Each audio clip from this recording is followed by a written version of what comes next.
ताज्या बातम्या विचार नव्हे त्यासाठी सचोटी न्यूज चॅनल बघायलाच हवे।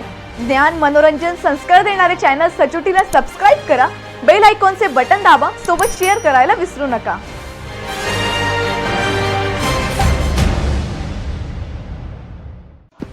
शरद शिंदे, अविनाश पाटील, मनोज पाटील, बीबी चव्हाण, किरण कुमार यांच्यासह 10 जणांच्या जामीन अर्जाकडे राज्याचे लक्ष लागून आहे। शिक्षण विभागातील बोगस शालार्थ आयडी प्रकरणाने आता निर्णायक न्यायालयीन टप्पा गाठलाय।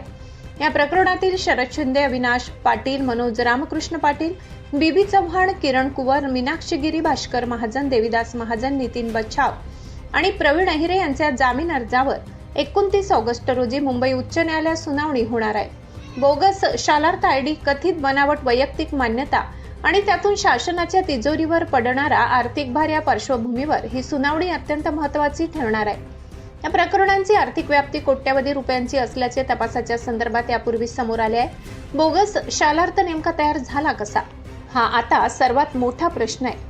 एखाद्या शिक्षकाला शालार्थ आयडी मिळण्यासाठी अनेक प्रशासकीय टप्पे पार करावे लागतात। मग कथित बोगस आयडी तयार झाले असतील तर कागदपत्रे कोणी तयार केली, पडताळणी कोणी केली, मान्यता कोणी दिली, प्रस्ताव कोणी पुढे पाठवले आणि शासनाच्या वेतन प्रणालीत नोंद कोणत्या स्तरावर झाली, या प्रश्नांची उत्तरे केवळ एका कर्मचाऱ्याच्या जबाबदारीवर संपणारी नाहीत। जामिनाचा प्रश्न बाजूला, खरा प्रश्न साखळी उघडण्याचा आहे। या प्रकरणात जामीन मिळतो किंवा फेटाळला जातो हा न्यायालयीन प्रक्रियेचा भाग आहे।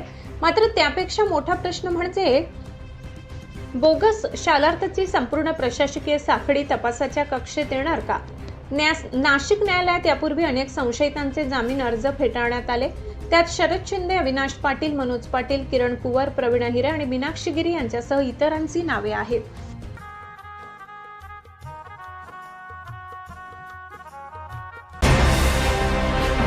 ताज्या बातम्या विचार नव्हे त्यासाठी सचोटी न्यूज चॅनल बघायलाच हवे।